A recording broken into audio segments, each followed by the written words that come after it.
Conteneur yango todo sala. Adi Londolé Feli. Ah, Mosengo Feli. Todo sala conteneur, ba voiture todo tina Kisasa. Ba carton ils ont Kinshasa. Et en plus, la bonne chose, voiture na yo quand on a Kisasa te prends pas la tête. Yela bisson, charger biloko na yo. Te relivrer à domicile sans un bon au teki. C'est parti. Bolanda, tokuta ce qu'on a. Biloko soyo, eza bilongo eza figuré na équipe de France. Biloko moya sika na milieu ya matinda ezate. Eza biloko to annonce la longtemps des années. Mais à un certain moment, il y a les cabao et tous les cas, tout s'est rattrapé. Pour changer quand réseau la connexion. Conteneur yango eza en live, et mon plaque à Bruxelles, au différent de la 11 verse. Facilité les amis, tu as remarqué qu'il y a un réseau. Il y a matinda, bah au moins il y a des difficultés. Moi ça repère car bien, aboundi à charger. Moi ça na car à charger 207 na yeke narati. Vous en a car na voiture chaba bilokos na kati yeke narati. Oye to sali ba papier, to sali 30%. Voiture est comme na Congo, on a fret on a conteneur, tant on a nga na teki, na longo li fret na nga na pourcentage. Yo ju le reste na yo. Na bino bandeko balandi ya basango ya Congo télévision soki bozuli bakumalamu ya kolanda ngai na tongo na pesi bino bonjour so bozuli bakumalamu ya kolanda ngai na ngonga ya pokwa na pesi bino bonsoir et bozali na émission na bino obolingaka mingi le toza na studio pièce contre pièce où ils allaient présenter par votre humble serviteur Benjamin Mwanasuka. Actualité pièce contre pièce. Et le roi Boumessé d'Ato Betaran chaque jour et commis émission ya chaque jour parce que tout le monde qui actualité aussi la té si mukolo yesu akozonga yango na ki repesa mbote na info solution avenir songololo di marché na niveau ya commune Kinshasa aux apostles ça ba polo ya Fachi Benton aux apostles ça ba biloko no surtout itali infographie et sengelo yibakeno avenir songololo auto bengi info solution et mbala moko to koti na auto bengi ba actualité politique parce que quand je suis devant vous je parle bien de la politique na yebi que non Patrick Nzomba mobali ya mama Yuyu ne va pas me contredire na esika zali parce que Benjamin Mwanasuka apanzande nteke aluka biloko za sama pour vous servir et aimables spectateurs et très chers internautes au besoin de partout dans le monde dans une politique comme elle. Et pour ceux qui disaient que non, Autobengi, ni ne réciter, gratuité ou réciter, la gratuité c'est une réussite. Parce que lobby, bana auto lobby a primaire, basa qui ben bref na bango, il a fait un cycle primaire et ils ont un impact à Makassi et ils ont remercié Dieu d'abord parce que après crise ou la Covid-19 et ils ont reversé Fachi Benton parce que c'est grâce à Félix Antoine Tshisekedi Tshilombo qu'ils ont eu plus Yako Sili Sambula Oyo et Zalaki Sengo Makas les enfants ont dit grâce à Félix Antoine Tshisekedi Tshilombo. Oui, les grands caméramens mourra aujourd'hui tous en mourra kuna yimta simbi caméra et mbala moko etininga na kota na dossier Otobi évêque Pascal Mukuna le dossier Oyo na esaki binoki tant que Congo kozala Congo il faut que la vérité il y a qui a tué Mouzé Laurent Désiré Kabila. C'est pourquoi je vous assure que Herman Cohen Oyazali moko ya ba américain mokolo ya lobby binakuwa nguvu politique comme elengi na ebiso ke no bolukaki yango bokosilisa yango Fachi Benton na ebiso ke no ndenge zabwa lobby avec parce que mokuna ko bana nzela na yo wana Mami Chibola babo wapi baba na lobby ki baba te Mami Chibola et nazo sabino ke no masonde to okene nango yo ko comprendre que na niveau de justice na Congo avec Pascal Mukuna dès lundi on a dans la 4e rue on a pour Rolandela dossier oyo afundaki to lukato yeba et okende wapi pe kosuka wapi parce que azali na soutien à 100% il y a United States of America et ma mère na niveau de Californie ya motema yo moko yebi moi natanga kombo ezate mboteno yangwana et aux a de cœur ensemble, on est ensemble. Nous continuons notre émission. Très chers internautes, bino bato bozo soutenir biso et là on a aussi bino été beau partager image oyo aux apports contact na ngai na profondeur piste 143 9 70 40 89 57 piste 143 9 70 40 89 57 pièce contre pièce et politique comme elengi. Voilà pourquoi on a repris Sabino qui makambo justice ezotambola ndenge esengeli kaka na makambo etali justice tokoti na pièce mususu awa okomona ke politique ekomi chilengi ekomi elengi parce que awa na koyesa bino tokoti na dossier Vital Kamerhe Benjamin nini soso yebisa biso nazoinga na annoncer bino que o tobengi makambo ya Vital Kamerhe eloko moko senge boye beza ke tokada makambo tali Vital Kamerhe eloko moko senge boye ba ke na minute tozo loba Vital Kamerhe ne va pas être relâché na prison oyeba ke Vital Kamerhe ndinga zawana o te makambo ya mawa o limbisa ngai yokela ngai mawa oh pardon patati patata eza nango te ebaki ala sabino bokanisa ko ndenge no justice eza lipa na nguba on roba ndako lubaka de n'importe quoi pièce contre pièce maintenant on entend demander les pièces les fameuses pièces oh tout est qui tolo lubaka non j'ai des pièces oh like ça innocence na yo ezate et comme no boyo kilanga imawa et nazo asrebino tuke Kamerhe a cause la relâché te pour na yo kaki bat baolela non chef de l'état boy na boy d'abord nkolo ya lobby to mona ki keno o to bengi chef de l'état azaki na messe pour to kanisa molimo ya kondo maître Mukendi les bâtonniers et surtout tala de ba circonstance baliwa bâtonnier surtout wana bino bozo comprendre nana saki mabe et parlo ki ndoko saki no ndenge zawana nani akobima akobimela wapi pe justice ni yango kotika ye parce que il y a des preuves aux que non et puis comment Edi Kapende nazo tout na biso kaka pourquoi Edi Kapende 20 ans ya bila raté ndengeni nous avons tenu Benjamin Lobi 20 ans Edi Kapende a bila raté ndengeni 20 ans Edi Kapende a bila raté yo OK kaka 2 jours 3 jours et pour aux mafieux aux mutu oyibi mbongo ya mboka et batungisa bino te mutu moko ta yebisa bino ke non basi ba signer mukanda d'abord le chef de l'état a signé mukanda Kamera qui est de Belgique ils ont sens moko te alors que de Belgique ko lukani ni pe ko sala nini parce que azali bien et bien coupable na makambo oyo ba akizeye et kaka na kati ya pièce oyo to mona ki mukolo ya lobby et gouvernement azali favorable pour na eloko tali identification ya population pe to ça la recensement parce que tala ndongo za na place au tala ngai peut-être ba ba te que non congolais mo la biso na Australie peut-être ba ba te non congolais mo za na Bangladesh peut-être ba ba te non congolais mo za na Yougoslavie c'est pourquoi to bengi recensement na ba identifier biso il faut permettre biso que biso ba congolais bisika to zolanda mana mokili mobimba toyeba ke tozalaka combien peuple ni nango to toyeba toyeba te on retourne gouverneur ya pilote nazo estimer que population ko za 10 millions non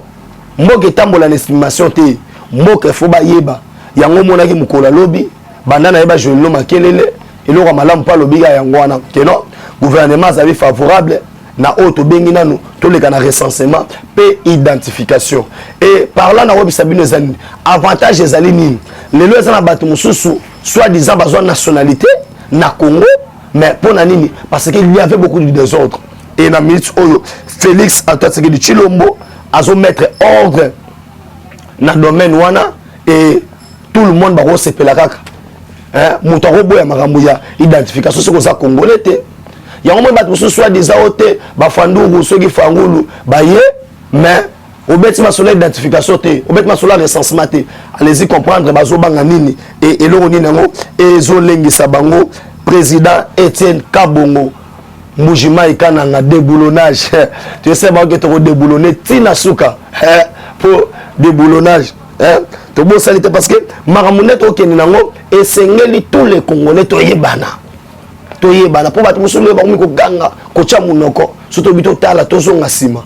tokoluka toyeba yo outa wapi babota yo wapi oza congolais ngo ya wapi papa na onani pe mama na onani osalama ndenge nini ke on se retrouver na République démocratique du Congo. C'est pourquoi le gouvernement, je vous annonce déjà officiellement que le gouvernement a sali favorable na makambo oyo etali identification ya population et congolais place aux alliés aux cartes na biométrique oyo ko permettre que ba identifier yo et yebanake aux alliés solo congolais ya solo na ke kopesa mbote na Patrick Nzomba motema ya mama yuyu quelque part kuna na Canada et masolo ezokende tellement kitoko pona kolonga que politique comme elengi tala bakosala mukoli kamute parce que mukoli okokoma nango kaka do alors to mona ki mukola lobby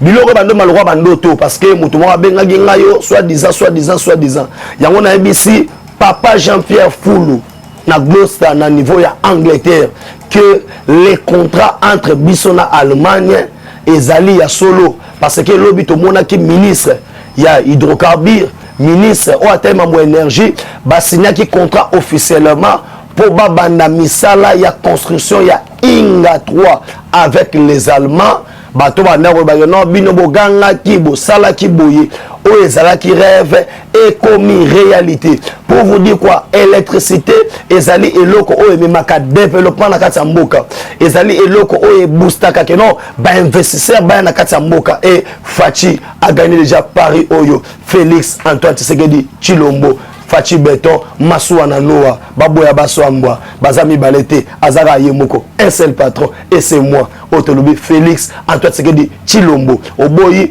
Osali Mokidi na yo Oboyi Oke Braza atoke Braza pe Babi Braza pe Zara Congo Orotuna ngulu mengulu mikolo aboyi na ekoloba et on comprendre que non politique ndeto oke nango ezokende tellement kitoko parce que aona zo bisayo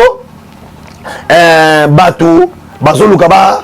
baloba sopendenge nini mais aona zo bisayo tout le monde bazo comprendre ce que non makambo ndenge ezali kokende na ndenge ya malonga et na koti mbala mona dossier bolobeli trop oh non Fayulu akende kopesa ambassadeur omoni biloko mususu ndebo otuna non bakanga fandungu soki basa soki pendenge ni to na ta okanga Fayulu te parce que eza kopesa e gaz et to sengi na bino ke non soki boluka boza ba opposant zala opposant na moi zala pe opposant na butu koluka to za opposant moi na butu wana zo toke porte oh non basale nga ngolu d'abord ozana ni qualité ya ko engager Congo atana niveau ya haute atana niveau ya commune ozana qualité wana te parce que ozana ni chef du quartier ozo comprendre et tant to luka to sabino ki non maramususu nazo mona ngo pirement parce que aujourd'hui ozo telemela soit disant que non nous on a fait les alliances avec les Rwandais mais bozaka ba député na mboka oyo personne n'osait parler. Il y a eu des massacres à niveau est. Plus de 12 millions de morts. Vous avez travaillé dans Kabila Tina Souka. Et aujourd'hui, nous sommes tous les années. Parce que Oyo ambassadeur de Rwanda a Solagina Fachi Beton et Zagine ba gangela qui parce que awana zo bisayo Fachi Beton président de l'Union africaine en 2021 et Masolo ezokende tellement kitoko pendant le colloque bino que non politique le quoi tozo memelango tellement malamu et awana zo bisayo bato bakomi ko simba mutu pour awana zo bisayo ko yebake na niveau to bengi ya agence ya renseignement na biso en air on comprend que non ba matériel o ye wana moi to la sona ba caméra zate talaka yo moko moi to so ba caméra zate moi ko se zate so ba récupérer kuna batuni yo kombo na yo ezo ye bati na kombo ya koko ya bakoko na bino ba to na ga beje mo na suka o su nini te o za ma rapport to la sabino ki politique ndeto ke nango to meme na ndinga likolo et c'est pourquoi ozomona batuto bazolenga tous ces bateaux bazolenga propos makambo tali justice c'est parce que ba bi ke non ba mafia yo surtout ezokweya ba masque tombé neto zaboy baza pena ya kozazila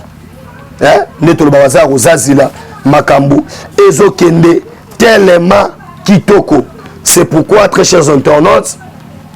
bino bato bozwaki libaku malamu ya kolanda biso na émission oyo tobengi pièce contre pièce oyo ezali présenté na Benjamin Mwana Suka actualité et na kosenga na bino ete bo panza image oyo bo panza penza et nzambe oleka na kopambola bino na bosanité président Majiba de quelque part bambote na yo yango wana. C'est pourquoi na kolukana Nathalie Sabino qui makamunde to kende nango il faut bien comprendre que soki omoni bitumba oyo nyonso to bato baza nango bato bazobundana ekosimba to ekosimba te parce que le genre croyait bapesaki chance moke na Félix Antoine Tshisekedi Tshilombo et bazaki sûreté que non tokosurprendre monde ne tosali yango lelo parce que na minute o Fachi Beton makasi wapi makasi na ndemo osakana te et aza le seul oiseau incarné leadership en République démocratique du Congo. Tout le monde a qui moi na mboka na kombo ya Moïse Katumbi et bazwa ki ta ya kosolola na téléphone na ambassadeur ya États-Unis d'Amérique. Pour votre information on yeba que non ndenge za boye mutoto bengi na kombo ya Moïse Katumbi chapwe bino mo boyebi déjà il y a ces dénoncer qui pona le non papa na yebi que non na 2023 fatika ndi mutakozala wana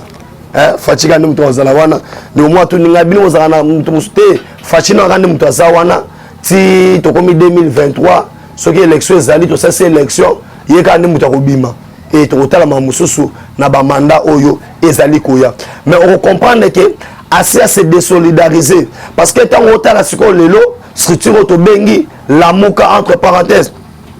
parce que etikali ya kombo au mona ke ba tête moto roi ba champion bemba bino ngana osamaka muna ngai Moïse Katumbi kotoyo azoluka kaka lidusu ndenge nini akoko bika parce que dossier uranium États-Unis azana mawater Richard Mouyenje Mangez Mas bino botekaki uranium boye bake awa za roinda kala mingi te awa umukamate umukwata vraiment tokomi na suka ya émission ya mokolo na lelo et ceux qui bozwaki ba image oyo c'est parce que derrière la caméra il y avait un homme Moura les grands caméramens et na pesi merci na bino nyonso to oyo bozo se souci na biso et na pesi numéro ya téléphone pour na piste de contact wana obengi ngai na plus 243 9 70 40 89 57 plus 243 9 70 40 89 57 et na pesi les sous na lobby info solution avenue Songololo 10 marché lingi ozwa bapolo o salisa banini o nosoto o sepela nango oyena info solution Zambe akoleka na kopambola yo na kosisa émission te ça pourtant na pesa mbote na président Chikito Mushashino bambote na yango wana et ce kolo sa zongite tokokutana na mokolo ezali koya ciao. Eshima, votre magazine qui bat au rythme de l'actualité. Retrouvez la nouvelle édition. Exclusivité. 60 ans après l'indépendance, État de droit sous le leadership de Félix Antoine Tshisekedi. Le 5e président de la RDC s'est jeté dans un combat sans merci pour l'instauration de l'État des droits. Contre vents et marées, Fachi Beton décide d'en finir avec une politique d'impunité. Félix Antoine Tshisekedi, porte-étendard d'un avenir radieux pour la RDC, un plan quinquennal largement tourné vers l'amélioration de la situation globale des Congolais. La gratuité de l'enseignement de base, l'amélioration des relations diplomatiques, la sacralisation du Conseil des ministres, l'indépendance de la justice, le redressement de la RDC, focus au Katanga. Le gouverneur Jacques Kiaboula construit les routes du Haut-Katanga pour relever le défi du social et du développement. Le but est d'inonder Lubumbashi et les autres centres urbains de produits agricoles tout en baissant leur prix. D'un territoire à un autre, Jacques Kiaboula déploie énergie, volonté dans l'exercice de sa fonction. Découverte, nommé directeur général Barnabé Mouakadi veut rendre la DGI plus performante. Dossier Eshima, l'église s'éloigne du milieu du village. Interview, Porteur d'espoir dans la lutte contre Covid-19, grâce à l'Artemisia, le docteur Jérôme Mouniangui juge son expérience en RDC. Nation Covid-19. Le ministre de la Santé Eteni Longondo fait une mise au point sur la gestion de la prise en charge des malades. Loi des finances publiques 2020. Le VPM Jambo de Mayo atteint ses objectifs. Économie, jusqu'où ira les francs congolais? Culture, les tétélas, tradition et histoire. Retrouvez l'intégralité du magazine Eshima dans les kiosques. Eshima Magazine, un nouveau standard d'information.